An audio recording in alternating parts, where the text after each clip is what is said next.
Forget survival training for a moment. Before we start, just take a couple of seconds to subscribe to the channel and like this video. Not because it helps an algorithm, but because this channel exists to preserve practical knowledge that history already proved works.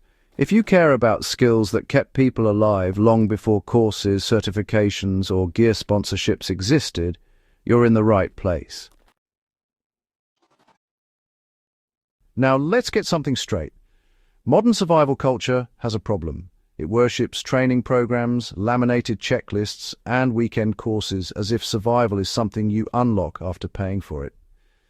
History tells a very different story. People survived wars, famines, shipwrecks, frontier winters, and total societal collapse without instructors, without manuals, and without calling it survival training.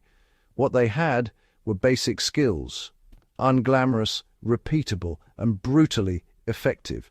Lose these, and no amount of training saves you. Master them, and you're already ahead of most people carrying tactical backpacks today.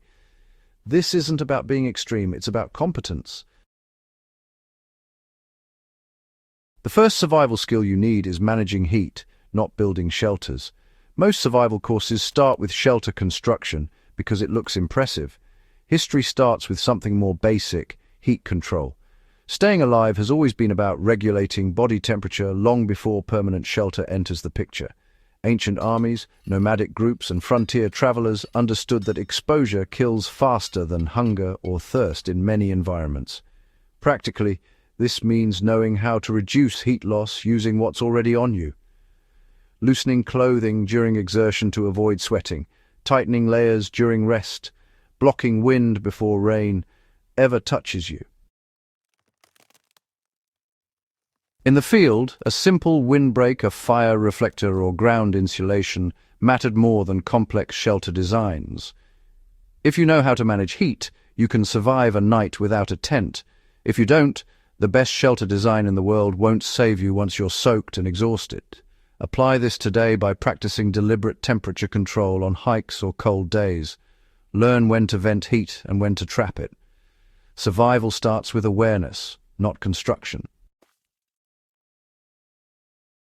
The second skill is water judgment, not water purification. You know, modern survival teaching really obsesses over filters and tablets, but historically, people survived by judging water before treating it. Soldiers, traders, and explorers learned to read water sources. Things like flow speed, clarity, smell, surrounding vegetation, and animal activity. They avoided bad water long before they even tried to fix it.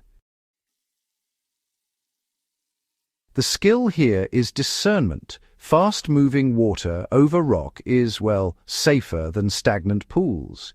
And water uphill from human activity really matters. Morning dew on plants actually sustained people when streams were absent. Snow was melted, not eaten. These decisions reduced risk before purification was even needed. In practice, this means training your eye. When outdoors, just stop and evaluate water sources even when you don't need them. Ask why one looks safer than another. Tools fail. Judgment scales. So the third skill is fire discipline, not just fire starting tricks. I mean, anyone can spark a fire in ideal conditions, right? But history actually valued people who could manage fire over time. Fire discipline means knowing how to keep a fire small, fuel-efficient, hidden, and reliable. Soldiers in trenches, resistance fighters, and travelers all avoided big flames because, well, smoke and light got people killed.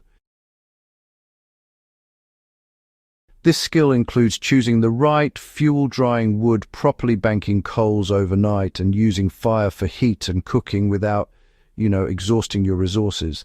And yeah, it also means knowing when not to light one at all. Practice this by limiting yourself. Build smaller fires, cook efficiently, learn how long coals last. Fire is not about ignition, it's about control. The fourth skill is food restraint, not food acquisition. Survival media loves foraging and hunting because it looks heroic. History emphasizes restraint. The fifth skill is navigation by awareness, not tools.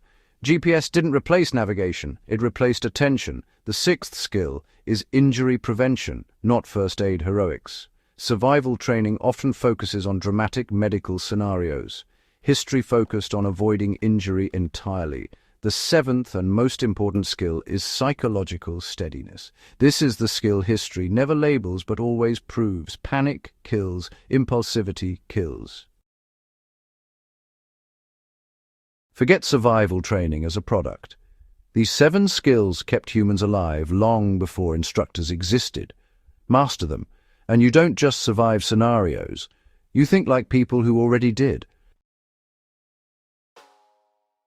If this kind of grounded, historical, no-nonsense knowledge matters to you, subscribe to the channel and share this video with someone who still thinks survival is about gear. History already wrote the manual.